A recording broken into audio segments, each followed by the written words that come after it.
The girl who disappeared on her way to school. No one saw her for 8 years. Vienna, March 2nd, 1998. A damp Monday morning, the air still cold from the night frost.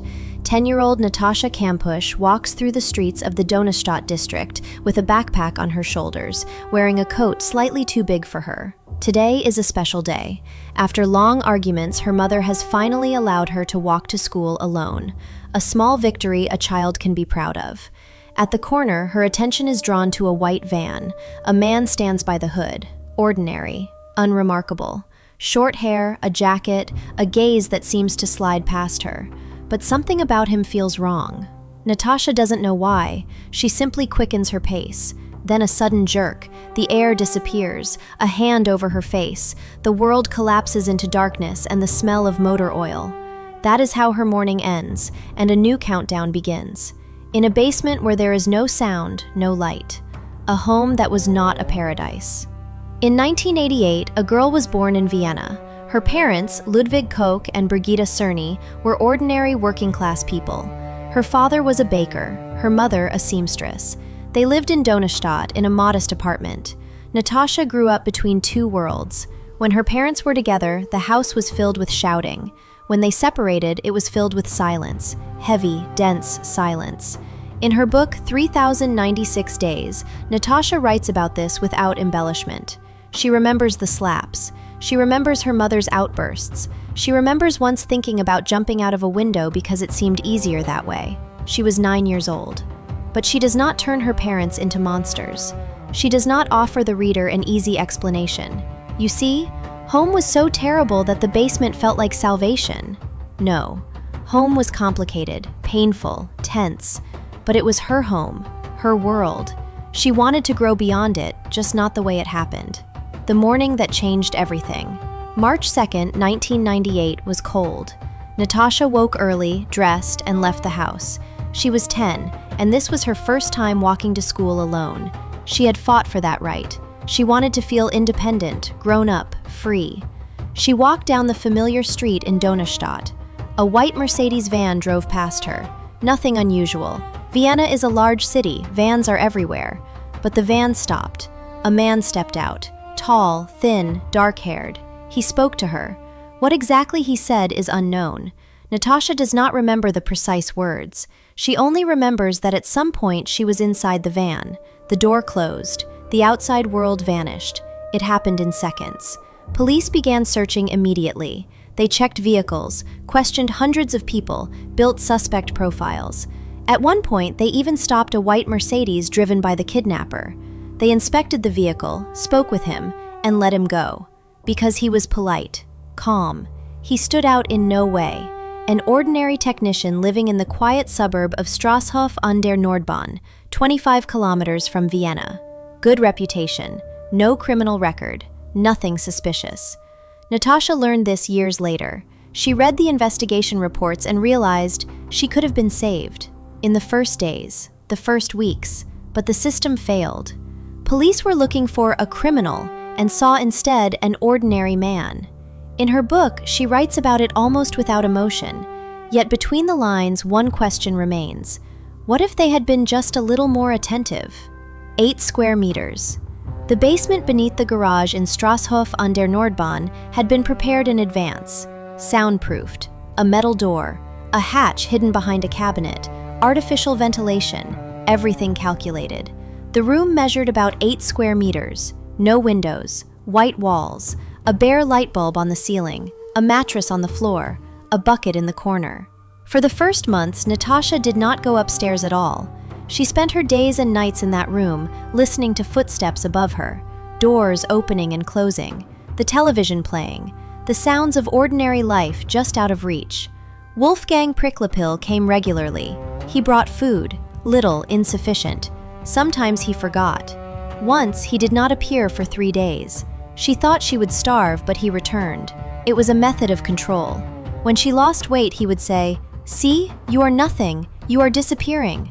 He beat her. Not every day, but often enough for it to leave permanent scars.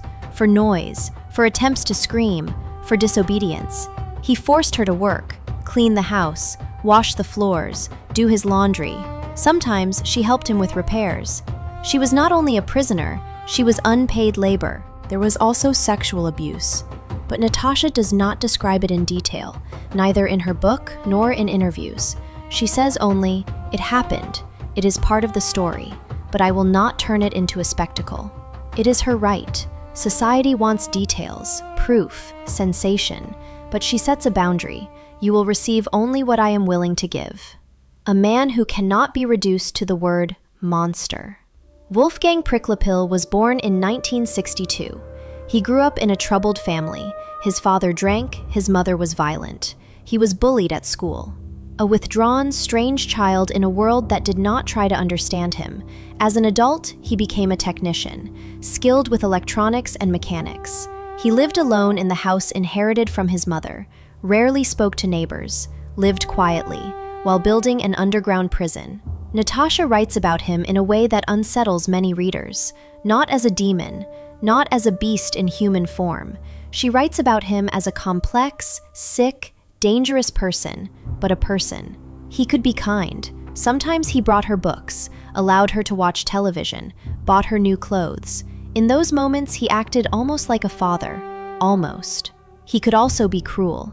He threatened to blow up the house if she tried to escape, claimed the doors and windows were wired with explosives, kept weapons nearby, repeated again and again, "No one is looking for you. No one wants you.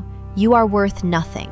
He wanted her total dependence, to become her entire world. That was his mistake. Because Natascha refused to become what he wanted her to be. How not to disappear within four walls. Natascha Kampusch survived because she fought. Every day, every minute. Not only physically, but mentally. Rule 1, do not forget who you are. She repeated her name to herself, remembered her parents' faces, replayed in her mind the path from home to school, kept alive the map of the world she once belonged to. Rule 2, resist, even in small ways. She argued with Pricklepil, refused certain commands, tried to make noise when she heard footsteps above, hoping someone might hear. Rule 3, keep learning. She read everything she could, watched educational programs, tried to stay on track with school, even though she knew she might never return. Rule 4, dream of the future. She told herself, "One day I will leave this place, and when I do, I will tell the world what happened to me. I will not let them forget me." It was a pact with herself, an inner contract. I will survive this, at any cost, because my story must be told. Psychologists would later call it a survival strategy. Natascha calls it something simpler. I just didn't want him to win. August 23, 2006, The Escape. 8 years had passed. Natascha was 18 now. She was no longer the 10-year-old girl who had been pulled into a van. She had grown up in a basement, physically and psychologically. Pricklepil had begun allowing her upstairs into the garden. Not always, not for long, but enough for her to see the sun, to breathe fresh air, to feel grass beneath her feet. That was his mistake. On August 23rd, he asked her to help with cleaning, to vacuum the van in the yard. Natascha took the vacuum cleaner and went outside. Pricklepil stood nearby, supervising. He always did, never leaving her alone for even a minute. Then his phone rang. He stepped a few meters away to answer it. Natascha left the vacuum running and ran. She ran across neighboring yards. She screamed. She knocked on doors. Most people did not open. Someone looked out of a window and closed the curtains again. Someone simply did not hear her. Finally, an elderly woman opened the door. Natascha rushed inside and shouted, "Call the police! I am Natascha Kampusch!" The woman did not believe her at first, but she made the call. A few hours later, Wolfgang Pricklepil threw himself in front of a train. He knew it was over. He chose death, and with it, he took away Natascha's chance to ask the questions she still does not have answers to. Why me? What did you want to gain? Did you ever regret what you did? Those questions remain unanswered. Freedom can be a trap too. Natascha thought the worst was behind her. She was wrong. When the police brought her to the station, a media storm began. Journalists surrounded the building. Cameras, microphones, questions. Everyone wanted a piece of her story. Everyone felt entitled to know everything. A week later, Natascha held a press conference. She said briefly, "I will not answer questions about the abuse. That is my right. I am not obligated to tell you everything." It shocked many. How could she be not obligated? Society had saved her. Now she owed society the details. But Natascha stood firm. She understood that if she gave in, her story would stop being her own. It would become public property, a commodity. Meanwhile, investigators examined whether Priklopil had accomplices, whether someone had helped him, whether Natascha's mother had known where she was. Yes, there were people who suspected Brigida. They said she was a bad mother, that perhaps she had given her daughter away, that maybe it benefited her somehow. It was absurd, painful, offensive absurdity, but it revealed something about how public consciousness works. There must always be someone to blame. If not Priklopil, he was dead, then someone else. The mother would do. Natascha publicly defended her mother. She said, "She is not guilty. No one is guilty except one person, and he is dead." But the rumors did not stop. Tabloids fueled them, hungry for sensation. So Natascha made a decision. She would write a book, herself, in her own words, without intermediaries. 3,096 days. The book was published in 2010. It was co-written with journalists Heike Gronemeyer and Karina Milborn. But there is only one voice in the book. The structure is simple: childhood, abduction, years in the basement, escape, life afterward. No dramatic embellishment, only facts and feelings. The language is restrained. She does not try to provoke pity. She does not try to shock. She simply tells the story. And it is precisely that restraint that makes the text powerful. The book became a bestseller. It was translated into dozens of languages. Millions read it. Yet not everyone understood what they were reading. Many treated 3,096 days as just another horror story, something to consume before bed, to feel grateful it did not happen to them. She said, "Yes, I have complicated feelings about Priklopil. Yes, sometimes I feel sorry for him. No, this is not Stockholm Syndrome. It is simply human." And that is when the scandal began. The victim who does not fit the script. After the book's release, Natascha gave several interviews. In one of them, she said, "When I learned he was dead, I felt loss. A part of me disappeared with him." The reaction was immediate. Did she love him?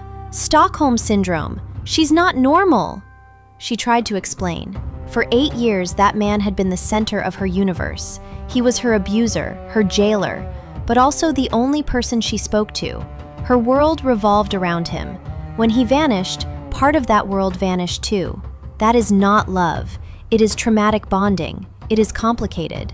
She also said she lit a candle in the morgue where Priklopil's body lay. A new wave of outrage followed. How could she? She is insulting all victims of abuse. She is defending him. Society could not accept it, because society needs a simple script. Monster, bad. Victim, good. Monster dies, victim celebrates. Natascha Kampusch broke that script. She showed that reality is messy. A second life, becoming the author, not the character.